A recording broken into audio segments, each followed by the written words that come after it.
आज सिद्धार्थनगर उद्यान विभाग की 50वीं वर्षगांठ मनाई गई। इस अवसर पर भव्य कार्यक्रम का आयोजित किया गया, जिसमें राज्य मंत्री दिनेश प्रताप सिंह मुख्य अतिथि रहे। उन्होंने लोहिया कला भवन में एक महत्वपूर्ण विकास परियोजनाओं का लोकार्पण और शिलान्यास किया। देखिए जफर सिद्दीकी की विशेष खबर।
यहाँ पे जो भी लोकार्पण शिलान्यास का जो कार्यक्रम था, इसमें आपने शिरकत की। सिद्धार्थनगर में आप आए, कौन कौन सी योजनाएं थी और क्या कुछ करने की थी? उत्तर प्रदेश के यशस्वी मुख्यमंत्री आदरणीय योगी आदित्यनाथ जी के नेतृत्व में जनहित में जो काम सिद्धार्थनगर की जनता के बीच में मेरी सरकारों के द्वारा कराए गए हैं, उनके उद्घाटन शिलान्यास का कार्यक्रम भी था। और सरकार जनता के द्वार जाए, ये हमारी सरकार का मुख्य उद्देश्य है। तो अपने विभागों के दायित्वों को जनता के बीच में जा करके बताना और उनकी बातों को समझ करके फिर उनकी आशा के करके हमारे बहुत ही वरिष्ठ नेता, हमारे संरक्षक, हमारे शुभचिंतक आदरणीय पाल साहब, आदरणीय देवता भैया, ये लोग हमारे साथ आज रहे हैं सवेरे से। और मैं उम्मीद करता हूं कि आज के बाद से सिद्धार्थनगर में उद्यान व्यापार और कृषि निर्यात से संबंधित चीजें और ज्यादा किसानों तक पहुंच पाएंगी। हम सभी जनप्रतिनिधि और हमारी सरकार के सभी प्रशासनिक अधिकारी मिलकर के हम लोग सिद्धार्थनगर को और बेहतर औद्यानिक क्षेत्र में ले जाने का काम करेंगे। सर, पारंपरिक जो खेती है उसको छोड़ करके लोग और ज्यादा औद्योगिक खेती की तरफ हैं, जिनमें ऐसा हो नहीं पा रहा है। चूक कहाँ से होती है? नहीं, चूक कहीं नहीं होती है। अब आप देख सकते हो कि हम पहले हमारी उपज दुनिया की कौन सी बाजार में जाती थी। आज की तारीख में बहुत सारे देशों में हमारी औद्योगिक फसलें पहुंच पा रही हैं। हमारा किसान अक्रॉस द कंट्री अपना व्यवसाय करने लगा, अपनी उपज को पहुंचा करके मूल्य संवर्धन हो रहा है। बहुत सारे अच्छी खेती जो नहीं होती थी वो हम कर रहे हैं। हम वो वैज्ञानिक तकनीक को नहीं अडॉप्ट कर पाए थे जो आज की तारीख में कर रहे हैं।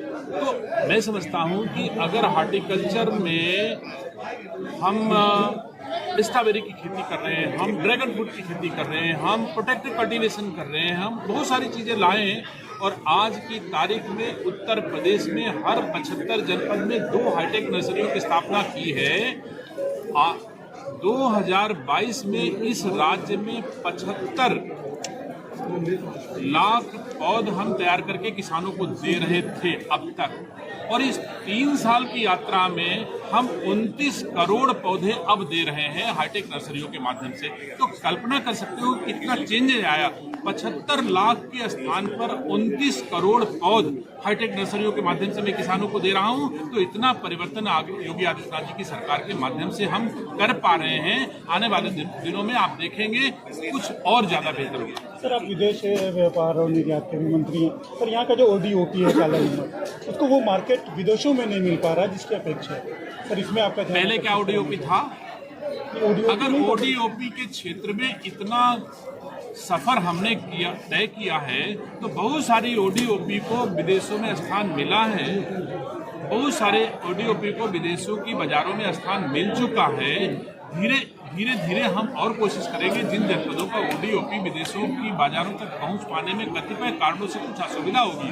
देखिए, हम आप सब लोग इस राज्य के रहने वाले इस चीज़ को महसूस करते हैं कि हमारा Uttar Pradesh land locked area. हम जब भी कोई चीज़ यहाँ से दुनिया की बाजारों में भेजते हैं तो जहाज से भेजते हैं, हवाई जहाज से भेजते हैं। हमारे पास सिर्फ हवाई मार्ग है एक्सपोर्ट के लिए। तो ऐसे में व्यय थोड़ा ज़्यादा होता है। अब हमने, और हवाई मार्ग में भी केवल यात्री जहाज में जाता है। अब हम इसकी सुविधा को दूर, इस असुविधा को दूर करने के लिए हमने जेवर में अब वैसा एयरपोर्ट स्थापित कर दिया है जहां से कार्गो जहाज केवल उत्तर प्रदेश की उपज और उत्पादन को लेकर के ही दुनिया के बाजारों में जाएगा, तो सस्ते दाम में पहुंच जाएगा, तो और ज्यादा हमारा मूल्य संवर्धन हमारे राज्य के किसानों का अथवा राज्य के उत्पादकों का होगा। मैं समझता हूं डबल इंजन की सरकारें ने जो सपना देखा है वो बहुत जल्दी सबका सब पूरा होगा।